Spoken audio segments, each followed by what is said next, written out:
Da lunedì 1 luglio per circa 300.000 pensionati arriverà la 14ª mensilità, che va a integrare le pensioni inferiori a 2 volte il trattamento minimo, 1.026 euro lordi, dando una boccata d'ossigeno a chi arriva con difficoltà alla fine del mese. 3 i criteri di assegnazione, spiegano dal sindacato dei pensionati. Chi ha compiuto i 64 anni di età. Questo è il primo, la prima soglia. Sotto i 64 anni non si ha diritto alla 14ª. L'altro sono le 3 fasce di contributi, quindi l'importo varia in base agli anni di contributi, chi ha versato fino ai 15 anni, dai 15 ai 25 e oltre i 25. Per i lavoratori autonomi si aggiungono 3 anni per ogni fascia.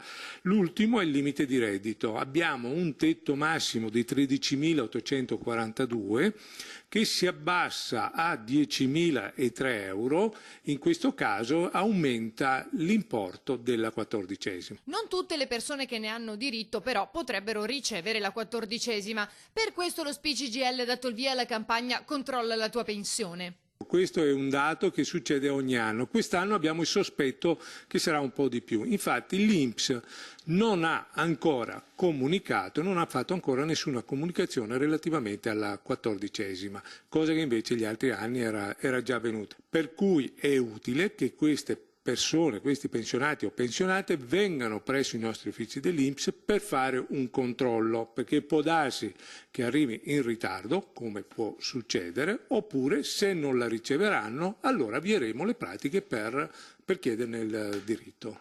La 14ª è stata introdotta nel 2007 dal governo Prodi, che l'ha riservata agli ultra 64enni, con una pensione inferiore a 1,5 volte il trattamento minimo, ma noi adesso con le mobilitazioni ne stiamo chiedendo un ulteriore allargamento. Perché questo?